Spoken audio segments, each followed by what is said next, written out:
उनकी पुत्र वधू। और मैंने कहा कि अध्यापक की कोई राजनीतिक पार्टी नहीं है, उसकी विचारधारा हो सकती कैसी भी हो, तो उससे अपने कोई लेना देना नहीं, लेकिन जो अपने बच्चों के प्रति जिस प्रकार के कमिटमेंट के काम करती है, अगर आपको कभी मौका मिले तो इसका विद्यालय जाके देखना, आपको लगेगा कि अच्छे से अच्छा प्राइवेट स्कूल भी इस प्रकार के सजा हुआ स्कूल नहीं होगा। इसका मतलब जहाँ संस्था प्रधान कमिटेड है वहाँ इस प्रकार की रंजना मिश्रा,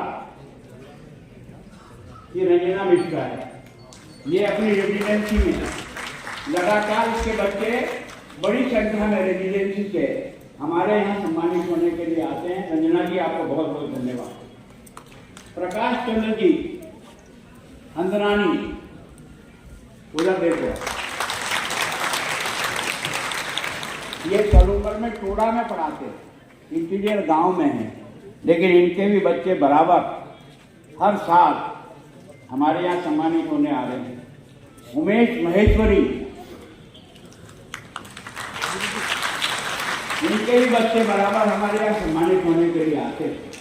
वैसे तो बाकी सबको भी उन्होंने बुलाया है, उन सबको दिया है, लेकिन हमारे पास समय की एक सीमा है। हर बच्चे को बुला करके 500 को सम्मानित करना ये हमारे लिए संभव नहीं है, और इस कारण से हम कुछ काम पहले निपटा देते हैं, कुछ काम यहाँ निपटाते हैं, और सारे बच्चों का फोटोग्राफ लेकर के कोशिश करते हैं कि हर बच्चे को फोटोग्राफ मिले। इसके लिए इनके संस्था प्रधान को एक कॉपी भेजते हैं ताकि वो बच्चों तक पहुँचा सके, ताकि ये इनकी जिंदगी की याददाश्त रहे। मैं सोचता हूँ कि सरकारी विद्यालय के कई रिटायर्ड अधिकारी भी यहाँ बैठे हैं। इसका मतलब यह है कि गरीब का बच्चे में टैलेंट तो है, टैलेंट की कमी नहीं है, ढूंढने वाले की कमी है। अगर हम देखें तो ये बच्चे एक लाइन से भी परफेक्ट नहीं होंगे, ये कई लाइन से परफेक्ट है, और इसके कारण से अगर समाज का हम सब लोगों का सहयोग मिले तो ये बच्चे बहुत कुछ आगे जा सकते हैं और अपने जिले का नाम रोशन कर सकते हैं। मैं उन अध्यापकों को भी सम्मान करना चाहता हूँ। कोई केवल अकेले संस्था प्रदान के आधार पर परीक्षा परिणाम नहीं बनता। जब तक उसकी टीम उसकी मदद के लिए नहीं खड़ी होती है, तब तक स्कूल में ये परिणाम नहीं आता है। बच्चों की सबको बुलाना और सबको यहाँ सम्मानित करना हमारे बस्तर में, लेकिन मैं आपके माध्यम से उन सब संस्था में काम करने वाले शिक्षक, नॉन शिक्षक, सबको भी बहुत बहुत बधाई देता हूँ कि आपने एक तेज काम में आगे बढ़े। और इसमें अगर बच्चों के माता पिता का सहयोग नहीं हो तो ये उपलब्धि नहीं मिल सकती। सबसे बड़ा तो उनके परिवार का जो डोनेशन, जो दिमाग होता है ना, मैं सोचता हूँ कि अगर किसी का पिताजी आपको उठाता हो या नहीं उठाता हो, मुझे अपना बचपन याद है, अगर मैं थोड़ा सा भी देर से उठता तो मेरी माँ उठाती थी, भाया उठने भरनो था। तो वास्तव में कोई अगर बच्चे की शिक्षक है तो उसकी माँ जो उसे तैयार करती है। उन सबको मैं अपनी बधाई देता हूँ, क्योंकि हमारे पास काम की सीमा थी, इसकी मजबूरी में आप लोगों को ऊपर बिठाना पड़ा। क्षमा चाहता हूँ, लेकिन मैं चाहता हूँ कि आपकी उपस्थिति और कार्यक्रम के अंत तक की उपस्थिति यही बच्चों के लिए हौसला बढ़ाने के लिए सबसे बड़ा काम करता है, जो आप सब लोगों ने किया। बच्चों में तुमसे बहुत उम्मीद करता हूँ कि तुम अपने जीवन में बहुत बड़ी ऊंचाइयां ले सकते हो।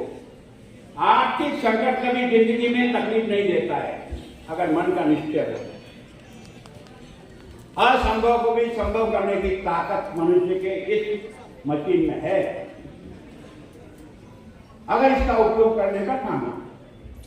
आप सब लोग इस बात का यहाँ केवल और केवल आपको 1,000 का चेक देने नहीं बुलाया, आपका दिल और दिमाग बनाने के लिए भेजा है कि आप पर हमको बहुत उम्मीद है। प्रधानमंत्री जी बार बार विकसित भारत, विकसित भारत, विकसित भारत, अमृत काल 2047 भारत दुनिया का नंबर 1 का देश बने, ये जिम्मेदारी आप पर है, क्योंकि हम तो जाने वाले लोगों में से हैं। ये जिम्मेदारी आप पर है। क्या कर सकते हो? सब कुछ कर सकते। जिस क्षेत्र में तुम्हारी रुचि हो उस क्षेत्र में अपने को आगे बढ़ाओ। मुझे कल एक कार्यक्रम में राजकोट के पास इसरो के चेयरमैन के साथ था। इसरो के चेयरमैन वहां मौजूद थे। सारा देश इसरो के चेयरमैन सोमनाथ के प्रति कितना सम्मान रखता है, क्योंकि उन्होंने केवल अपना नाम नहीं दिया, हम 140 करोड़ लोगों का दाम का दुनिया में डंका बजाया। चंद्रयान 3 का सफलतापूर्वक जिस प्रकार से उसने किया, और अब तो हमारी ये बेटियां सीमा पर भी जिस प्रकार से, मैं बॉर्डर एरिया में रहता हूँ, वहां जाता हूँ, उस बॉर्डर एरिया में भी सीमा पर मेरी बेटी बंदूक लिए जब खड़ी रहती है तब लगता है यार हिंदुस्तान कुछ बदला बदला सा लगता है। ये उसका कॉन्फिडेंस है। वो जिस क्षेत्र में भी गई ना, उसने झंडा गाड़ा है। और आपने देखा होगा कि देश के प्रधानमंत्री विदेश से लौटने के बाद सब कहाँ गए? इसरो के सारे साइंटिस्टों के पास। और वहां सम्मान समारोह में बच्चों की एक बहुत बड़ी संख्या वैज्ञानिकों के सामने खड़ी थी। उन्होंने उसका भी अभिवादन किया, क्योंकि यह जो अगर दोनों पे शक्तियां, बच्चियां और बच्चे दोनों मिलकर के जब इस गाड़ी को तेजी से चलाएंगे तब हम 2046 में दुनिया का नंबर 1 बनेंगे।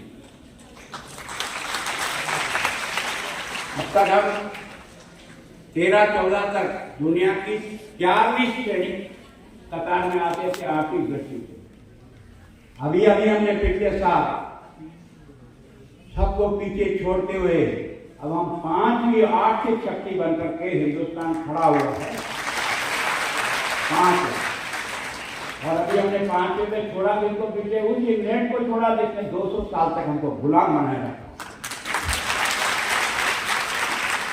इसका मतलब हमारे लिए बहुत चिंता है। और अब प्रधानमंत्री जी का है कि 11,000 नहीं, 2027 तक हम दुनिया की तीसरी शक्ति बनकर के सबके सामने खड़े होंगे। किसके भरोसे का? आने वाली पीढ़ी के भरोसे का। आने वाली पीढ़ी पर उनको यकीन है कि हमारे बच्चे बहुत टैलेंट हैं। दूर दराज में रहते होंगे, अभाव में रहते होंगे, उनका घर छोटा हो सकता है, कपड़े अच्छे नहीं हो सकते, पर भगवान ने उनको बड़ी विलक्षण बुद्धि दी, उसका उपयोग कर। तो मैं सोचता हूं कि आप और हम सब इस भंडारी जी के ट्रस्ट की स्थापना करने के पीछे उस महामानव को याद रखें, जिसने अपना घर बार सब छोड़कर एक झोला लटकाकर देश निर्माण के इस महान काम में अपने आप को खपा गए। साथ ही पराकाष्ठा उदयपुर में रहते थे, इसलिए हम जानते हैं। तो आप में से शांति जी कईयों के साथ थे। उन्होंने कभी अपने कपड़े को प्रेस नहीं कराया, कभी अपना कपड़ा धोने के लिए किसी दूसरे से।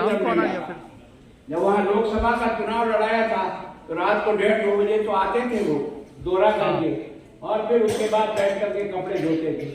भानु जी के घर में रुके हुए थे। उनकी माता ने कहा कि भंडारी जी क्या करते हो? हम इतने लोगों के घर के सब लोगों के कपड़े धोते। कहते मेरी आदत बनी हुई है, तो मेरी आदत को बनी रहने दो। राजभवन में भी गया ना, ठीक है, 6 बजे तो वही आदत थी। अब जब राजभवन से अटेटी लेकर निकला, वही अटेटी उसकी दौलत थी। मैं सोचता हूँ राजभवन से जो रवाना होते हैं ना, पेटियां और पेटियां ही बाहर बांध करके जाते हैं, पूरी गाड़ी अलग लगानी पड़ती है। ये उस आदमी ने जो झोली ठंडा लेकर गया था ना, वही लेकर के वापस निकल गया। उसका मतलब सुचिता सबसे बड़ी दौलत। बाकी लोगों का जन्मदिन नहीं मनाते दोस्तों, ऐसे फकीरों का जन्मदिन मनाते हैं जो अपने लिए नहीं देश के लिए दिए हैं, जिन्होंने समाज को दिया। हम उन्हीं की जयंती मनाते हैं। आज अटल जी की मना रहे तो इसी कारण से मना रहे, और भंडारी जी को याद करते हैं इसी कारण से। हम इस ट्रस्ट के माध्यम से हमने कोई पैसा कोई किसी से नहीं लिया। हमने केवल और केवल 11,000 रुपए का आजीवन सदस्य बनाया है। एक बार सदस्य बन गए, 11,000 रुपया चेक जमा करा दीजिए, आजीवन सदस्य है। ऐसे आजीवन सदस्य हमने 1,03,00,000 रुपए इकट्ठा किया, जो एफडी में डाला हुआ है। उसी के आधार पर हम साल के कार्यक्रमों का आयोजन करते हैं, किसी से नहीं लाते हैं। ये तो बड़े कार्यक्रम होते हैं जो हमारी क्षमता से बाहर होते हैं, तो हम कहीं से ढूंढते हैं। आज सचिन साहब को जरा हमारे आज के भोजन के बच्चों के दानदाता है, इनको मैंने फोन किया था। उनका आप हमारे बच्चों का भोजन की व्यवस्था करो तो जरूर। आज जो सारा प्रसाद मिला है वो इनके और इनके परिवार के सहयोग से मिला है। तो ये जो कुछ भी काम करते हैं सब आपके सहयोग से करते हैं और आपके सहयोग के आधार ही आगे बढ़ने का प्रयास करते हैं। मैं सोचता हूँ कि आज के इस कार्यक्रम में मन का एक संकल्प लेकर के जाइए सभी भैया बहनों कि ये जिंदगी दोबारा नहीं मिलेगी। ये जो प्रकृति ने और भगवान ने जो आकृति दी है ना, ये कई जन्मों के पुण्यों के बाद उदय हुआ है। ये व्यर्थ नहीं चला जाए। इसका उपयोग हो, सही उपयोग हो, केवल और केवल अपने बाल बच्चे पालने के लिए नहीं, देश बनाने के लिए। और देश बनाने का संकल्प लेकर के जब चलते हैं ना, तो आपकी गति 4 गुनी बढ़ जाती है, आपका काम करने का हौसला दोबारा हो जाता है। तो मैं सोचता हूँ ईश्वर आप प्रयत्न करें। हम लोग तो आपकी व्यवस्था कर सकते हैं। पिछले कुछ सालों तक हमने व्यवस्था की थी। 10वीं के बच्चे जो बोर्ड की परीक्षा देने वाले, 9th पास करके जो बच्चे आते थे या जो 11वीं पास करके जो बच्चे आते थे, हमने अपने ट्रस्ट में इस उदयपुर के अंदर उनकी कोचिंग क्लासेस शुरू की ताकि उनको पढ़ाने के लिए आप में से किसी अध्यापक को कहा। और मुझे कितनी प्रसन्नता है, जिस अध्यापक को जो हमने कहा उसने हमसे 1 रुपया नहीं लिया, आने जाने का खर्चा भी उसने उठाया। कोई भीतर से आ रहा रोज और पढ़ा के जा रहा, कोई कहाँ से? इसका मतलब ये भावना है तो सही, इस भावना को ठीक तरह से आगे बढ़ाने वाला थी। मैं सोचता हूँ अभी हम शुरू नहीं कर पाए, पर अगले वर्ष से हम वापस उदयपुर शहर के लड़के और लड़कियां जो सर्टन परसेंटेज से अधिक लेकर के 11वीं में आज अभी पढ़ रही या 12वीं में आई है या 9वीं पास करके 10वीं में आई है, बोर्ड की परीक्षा है, उसके लिए स्पेशल कोचिंग की व्यवस्था करेंगे ताकि उन बच्चों को और परसेंटेज अच्छे मिले। हमने जो 2-3 साल प्रयास किया उसमें हमारे कई बच्चों ने 92-93% तक लिया, जिनका 65% भी नहीं था। हम 60% के ऊपर वाले बच्चों को उस कोचिंग के लिए अलाउ करते हैं और वो जो बच्चे आते हैं उनको हम तलाशने का प्रयास करते हैं कि उनके परसेंटेज कैसे आगे बढ़े। तो मैं सोचता हूँ कि आप सब एमएलए साहब को मैं आपने हमेशा आपसे कहता हूँ, लेकिन पिछली बार की आपकी पूर्ति नहीं हुई, इसका मुझे दुख है। मैंने प्रयत्न किया था सारे एमएलए एमपी से बात करके कि केवल और केवल इन बच्चों को ही पुरस्कृत नहीं करें, उस विद्यालय के साधनों की सुविधा जुटाने के लिए भी हम जनप्रतिनिधियों की जिम्मेदारी है। और इसलिए उदयपुर शहर और उदयपुर ग्रामीण के विधायकों मैंने कहा, जिस विद्यालय से भी एक बच्चा भी आता है उसको 50,000 रुपये की स्वीकृति भेज दीजिए। संस्था प्रदान जो चाहे जो काम में है, जिस प्रकार का काम चाहे, जहाँ 5 बच्चे, कहीं 8 बच्चे, कहीं 12 हैं, कहीं 16 बच्चे हैं, तो ये सारा पैसा उनको मिले ताकि उसके कारण से उस संस्था में कंप्यूटर चाहिए, लैब बनानी है, कुछ फर्नीचर खरीदना है, कुछ और करना है, तो वो उससे कर सके। आज मैं पहले से कागज छपा के लाया हूँ दोस्तों। पहले बार का अनुभव हमारा अच्छा नहीं है, अब यह मंच पे नहीं कहता, लेकिन ये नहीं है कि मैं यहाँ घोषणा करूँ, दूसरे दिन अखबार में छप जाए और बाद में आकर के मुझे संस्था प्रदान के साथ पैसे कभी कराएगी। ये अच्छी चीज है। मैं सोचता हूँ कि इस बारे में अगली बार चूक नहीं हो, इसलिए मैं आज कागज साथ लाया हूँ और दस्तखत भी साथ ही कराऊंगा ताकि हर स्कूल को ये जो 774 जो बच्चे हैं उनको प्रति बच्चे के हिसाब से उदयपुर शहर में 50,000, उदयपुर ग्रामीण में 50,000 और बाकी जिले के जितने भी विद्यालय हैं उनको 30,000 के हिसाब से ये 1 करोड़ 1.5 करोड़ रुपया इन विद्यालयों के विकास के लिए, शिक्षा के लिए जाना है। तब हम इसको आगे उठा सकेंगे। और मैं सोचता हूँ कि और भी जो सुविधाएं आपके स्कूल में जुटाई जा सकती है। मुझे कोई बच्ची कागज देती कि हमको स्कूटी नहीं मिली, उसकी कुछ समस्याएं होगी, कागज पर समझ करके उसका हल निकालने का प्रयत्न करेंगे।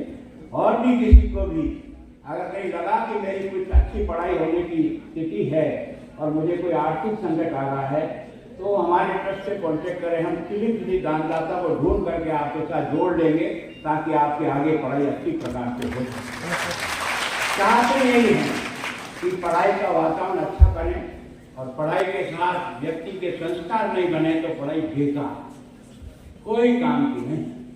आप भले ही कलेक्टर साहब बन गए, पर आपके बूढ़े माँ बाप जो है ना अकेले गांव में और घर में बैठे हुए रो रहे होंगे, तो तुम्हारा कलेक्टर बनना ठीक है, कोई आस नहीं। अगर हम उसकी सेवा नहीं कर सकते तो फिर काय को योग्य बने? जिन्होंने भूखे रहकर के तुमको पढ़ाया, योग्य बनाया, आज वो तुम्हारे लिए इस प्रकार के कष्टों से गुजर है। कोई जरूरी नहीं है कि तुम उनके हर समय मौजूद रहो, क्योंकि कुछ नौकरियां ऐसी लगती है कहीं विदेश भी जाना पड़ सकता है, लेकिन कम से कम चिंता तो की जा सकती है। ये कहाँ से आता है? ये संस्कारों में से आता है। ये संस्कार कौन देता है? ये विद्यालय देता है। ये विद्या मंदिर है, ये खाली कोई कबाड़ खाना नहीं है। इसमें लिखा रहता है ज्ञान के लिए प्रवेश और सेवा के लिए प्रस्थान, दोनों की जिम्मेदारी। ज्ञान के लिए प्रवेश ही कर रहा है, और जब ज्ञान प्राप्त करके जाते हो तो समाज की सेवा करके अपने कर्जे को भी तुम्हें उतारना है, तब तो तुम्हारी शिक्षा का तो अर्थ है, बाकी क्या अर्थ है? तो मैं सोचता हूँ इस बारे में आप सब लोग गहन चिंता करें, एक एक मिनट का उपयोग करें, अपने काम से अपने क्षेत्र का नाम करें, अपने विद्यालय का नाम करें, अपने गुरुजनों का नाम करें, अपने जिले का नाम करें, अपने देश का नाम करें, तब हमें लगेगा कि वास्तव में हम जिस दिशा में जा रहे हैं वो दिशा हमारी सही है। कई बार मेरा जो है थोड़ा सा ये महामहिम का टुकमा जैसा लग गया, हर एक को लगता है पता नहीं क्या यार, मेरी ट्रस्ट का ट्रस्टी रहा हूँ यार, इतने सालों तक अध्यक्ष रहा हूँ, मेरे मन में इसका काम अच्छी तरह से हो इसकी इच्छा रहती है, और इसके कारण के समय में पहले आ जाता हूँ, लोग कहते हैं महामहिम साहब तो अभी 11 बजे आ गए। या कुछ काम के लिए उदयपुर के लिए महामहिम नहीं हूँ, मैं आपका बच्चा हूँ और आपके द्वारा हूँ। कोशिश करेंगे इस मेवाड़ का गौरव हमारे गुरुजों ने बनाया ना, उस गौरव को और 4 कदम आगे बढ़ाने का प्रयत्न करेंगे, तब हम कह सकते हैं कि मैं मेवाड़ का रहने वाला हूँ। ये काम आपके और मेरे सबके जुम्मे हैं। यहाँ कई वाइस चांसलर साहब बैठे हैं, कई जिनको भी मैंने फोन किया वो सब यहाँ उपस्थित हुए हैं, कई राजनेता भी उपस्थित हैं, कई जनप्रतिनिधि, आप सबका बहुत आभार, धन्यवाद। महावीर जी आप भी जो है ना यहाँ आए, है ना, आप सीए के इतने बड़े आदमी हो पता नहीं, लेकिन इन बच्चों का उत्साह बढ़ाने के लिए जो पूर्व चेयरमैन है हमारे नगर निगम के, वो यहाँ बैठे हैं, सारे के सारे लोग बैठे हैं। और आज आपको मुझको कितनी खुशी है कि हीरालाल जी कटारिया इस उम्र में जिनका डायलिसिस हो रहा है, फिर भी उन्होंने मैं तो आऊंगा ही, और आज भी यहाँ उपस्थित हूँ। ये है भंडारी जी की देन, ये जो है भंडारी जी के संस्कार जिनके साथ इन्होंने राजनीति का काम किया, ये है, ये जीवन का स्रोत है। तो वास्तव में मैं आप सभी का मंच पर आदरणीय पोदार साहब आपका बहुत धन्यवाद करता हूँ कि आपको मैं केवल टेलीफोन करता हूँ और आप हमारे को तुरंत चेक भेज देते हैं और हम इन बच्चों के चेक काट करके इन सबको हाथ में दे देते हैं। ये आपके कारण से इतने लंबे कालखंड से हमारा ये कार्यक्रम यथावत चल रहा है। अभी हमारी शक्ति स्वयं की इतनी नहीं बनी कि हम ये सारा खर्चा अपने उठाए, क्योंकि हम और कार्यक्रम भी करते हैं, है ना। हम भंडारी जी के जन्मदिन पर भी स्टेट राजस्थान की 6 विभूतियों का सम्मान करते हैं। हम अपने कार्यकर्ता जो विभिन्न क्षेत्रों में पिछले लंबे समय से काम कर रहे हैं, ऐसे लोगों का भी साल में एक बार उनकी पुण्यतिथि पर सम्मान करते हैं।